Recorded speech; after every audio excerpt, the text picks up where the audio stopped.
नमस्कार प्रणाम भोजपुरिया भैया लोग। और सब बताई कैसे बानी रउआ सभे। उम्मीद करता नहीं रउआ सब ठीक ठाक होखा भैया और हमहू ठीक बानी।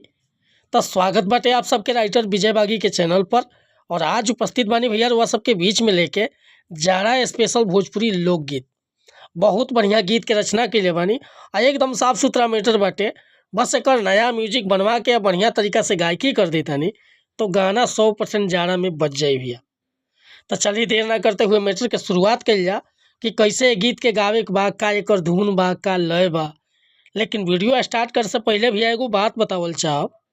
रउआ अगर नया सिंगर बानी आ सिंगिंग में इंटरेस्ट बा, अच्छा मैटर के तलाश में भटकतानी, बढ़िया गीत नहीं खे मिलत, सही तुकबंदी नहीं खे मिलत या मन पसंद के मैटर नहीं खे मिलत, तब भैया अगर हमारा चैनल पर आ गई बानी तो चैनल के सब्सक्राइब कर ली, बेल आइकन प्रेस कर ली, ताकि हर रोज रुआ के नया नया मैटर सुने के, देखे के और गावे के मिलत रही भैया।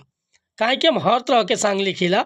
Sad song, love song, orchestra song, धोबी गीत, पूर्वी गीत, निर्गुण गीत या भक्ति भजन, सदैव कोनो भी प्रकार के मैटर चाहिए सीजनली बेहिचक रुआ कॉल या व्हाट्सअप कर सकीले। बिल्कुल उचित चार्ज पर रुआ के फुल गाना व्हाट्सअप के जरिए मिल जाई। नंबर हम डिस्क्रिप्शन में दे दिले बानी। और आज के मैटर देखी कैसे गाओ बाटे। एगो बहुत पुरान गीत आई रहे कि दर्द दिल के बढ़ा के गइल, आइल ही तई में ऊ 4 दिन खातिर बाकी हल्फा मचा के गइल। यह लय बा।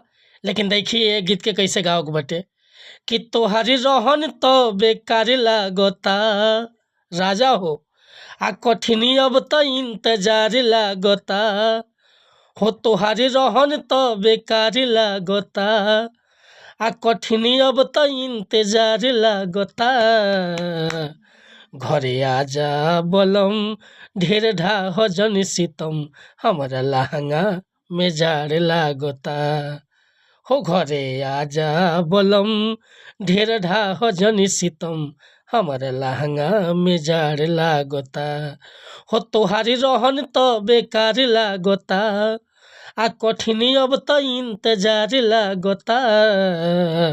घरे आजा बोलम ढेर ढाह जन सितम, हमारा लहंगा में जाड़ लागता हो, ढेरे ढाह जन सितम, घरे आजा बोलम हमारा लहंगा में जाड़ लागता।